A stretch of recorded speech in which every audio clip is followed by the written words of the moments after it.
The Egyptian Book of the Dead, also known as Perem Heru, the Book of Coming Forth by Day, is a sacred text from ancient Egypt, a spiritual guide meant to help the soul of the deceased navigate the afterlife.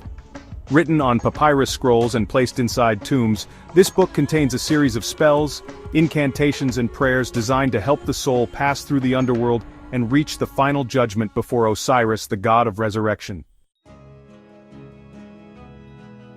Upon death, the soul embarked on a perilous journey through Duat, the underworld filled with demonic creatures, magical traps and gates guarded by fierce gods.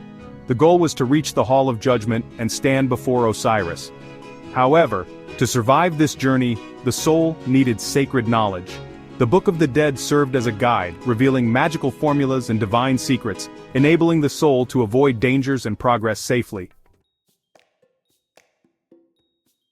One of the most important spells in the book is the opening of the mouth ritual, which allowed the soul to speak in the afterlife and invoke the power of the gods. The spells for recognizing the gates were crucial for naming the guardians of each gate in Duat. If the soul failed to name the gatekeeper correctly, they would be barred from passing and cast into oblivion. A critical moment in the soul's journey was the weighing of the heart in the Hall of Judgment. In this hall, Osiris sat on his throne, surrounded by gods like Thoth, Anubis, and 42 divine judges. Anubis weighed the heart of the deceased on a cosmic scale against the feather of Mot, the symbol of truth and justice. If the heart was lighter than the feather, the soul could enter the field of reeds, the Egyptian paradise. If the heart was heavier, the soul would be devoured by Ammit, a terrifying creature part lion, part hippopotamus, and part crocodile. One of the most famous fragments of the book is the Declaration of Innocence, where the soul makes a series of statements before the gods. I have not wronged others. I have not stolen. I have not lied. I have not killed. I have not caused suffering. I am pure. I am clean. I am worthy to enter the world of the gods. These declarations were essential to prove that the soul had lived a righteous life and deserved to be welcomed into the divine realm.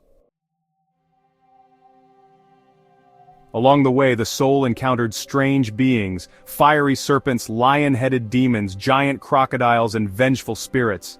But by invoking protective gods such as Thoth, the god of wisdom, or Horus, the son of Osiris, the soul could defend itself from harm.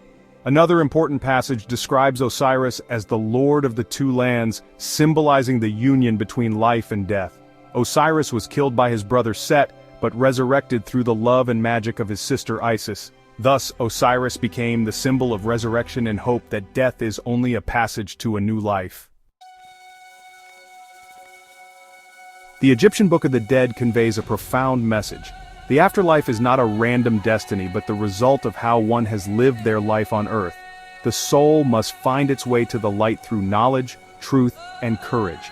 The texts in this book inspire people to live in harmony with Mot, the cosmic principle of order and justice. Only those who live in truth can successfully pass through divine judgment and achieve immortality. Therefore, the Egyptian Book of the Dead remains a timeless manual of spiritual transformation, a testament to humanity's eternal quest for meaning, truth, and eternal life.